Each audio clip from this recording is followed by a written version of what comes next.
আসসালামু আলাইকুম বন্ধুরা, আপনারাও কি আমার মতো কবুতর পালন শুরু করতে চান কিন্তু টাকার অভাবে কবুতর পালন শুরু করতে পারতেছেন না? তাহলে আজকের এই ভিডিও আপনার জন্যই। কারণ আজকের এই ভিডিওতে আমি কিভাবে সবচেয়ে কম বাজেটে কবুতর পালন শুরু করা যায় সেই সম্পর্কেই বলবো। তো তার আগে এই যে আমার কবুতরগুলো খুবই ক্ষুধার্ত অবস্থায় আছে, তাই তাদেরকে খাবার দিয়ে ফেলতে হবে। তো চলুন খাবার দিয়ে ফেলা যাক। এই যে বন্ধুরা, এখানে আছে ধান, গম, ভুট্টা ও অন্যান্য উপাদান। এই খাবারগুলোই আমি দৈনিক 3 বার দিয়ে থাকি আমার কবুতরকে। এই যে তারা খাবার খাওয়ার জন্য একদম প্রস্তুত হয়ে গেছে।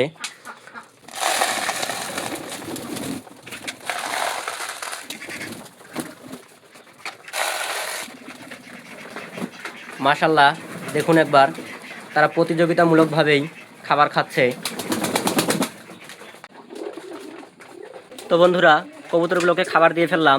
এখন আসা যাক ভিডিওর মূল টপিকে, কিভাবে আপনারা সবচেয়ে কম বাজেটে কবুতর পালন শুরু করবেন।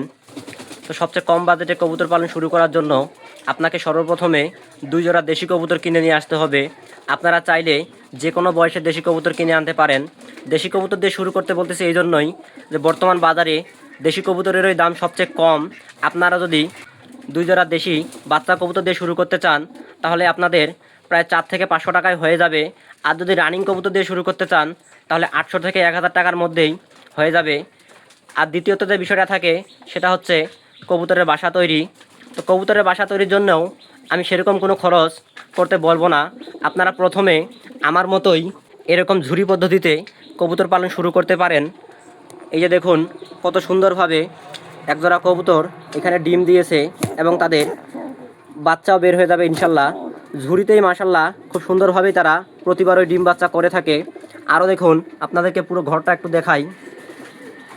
এই যে অসংখ্য ঝুড়ি আমার এখানে টাঙিয়ে দেওয়া আছে এবং এইখানেই আমার সমস্ত কবুতর এভাবেই ডিম বাচ্চা করতেছে।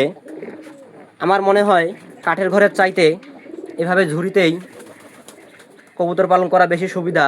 তো আপনারাও চাইলে আমার মতো ঝুড়িতেই কবুতর পালন সবচেয়ে কম বাজেটে শুরু করতে পারেন। আর যদি কাঠ দিয়ে ঘর বানাতে চান তাহলে অনেক ব্যয়বহুল খরচ হয়ে যাবে। তাই আপনার বাজেট যদি কম হয়ে থাকে তাহলে এভাবেই ঝুড়ি টাঙিয়েই প্রথমে কবুতর পালন শুরু করতে পারেন। তৃতীয়ত যে বিষয়টা সেটা হচ্ছে কবুতরের খাবার। তো প্রথম দিকে আপনারা কবুতরকে ধান, গম, ভুট্টায় খাওয়াতে পারেন। যদিও আমি এখনও কবুতরকে ধান, গম, ভুট্টায় খাওয়াই, এরপরেও আমার কবুতর খুব সুন্দরভাবেই ডিম বাচ্চা করতেছে। এই যে দেখুন কত সুন্দরভাবে আমার কবুতরগুলো শুধু ধান, গম, ভুট্টা খেয়েই থাকতেছে এবং মাশাল্লাহ অনেক ভালো ডিম বাচ্চাও করতেছে। তো আপনারা চাইলে এরকম খাবারের পাত্র এবং পানির পাত্র একটা করে কিনতে পারেন। না কিনলেও সমস্যা নেই, যেহেতু 4টা কবুতর দিয়ে কবুতর পালন শুরু করবেন সেহেতু আপনারা প্রথম অবস্থায় কবুতরকে মাটিতেই খাবার ছিটিয়ে দিলে তারা সুন্দরভাবে খেয়ে ফেলবে এবং পানি যদি যে কোনো পাত্রেই দেন তারপরেও তারা খেয়ে ফেলবে। তো আপনারা যদি এভাবে আমার কথা মতো কবুতর পালন শুরু করেন তাহলে ইনশাল্লাহ 1.5 থেকে 2000 টাকার মধ্যেই আপনারা খুব সুন্দরভাবে কবুতর পালন শুরু করতে পারবেন। তো আজকের ভিডিও এই পর্যন্তই। দেখা হচ্ছে পরবর্তী কোনো ভিডিওতে। খোদা হাফেজ।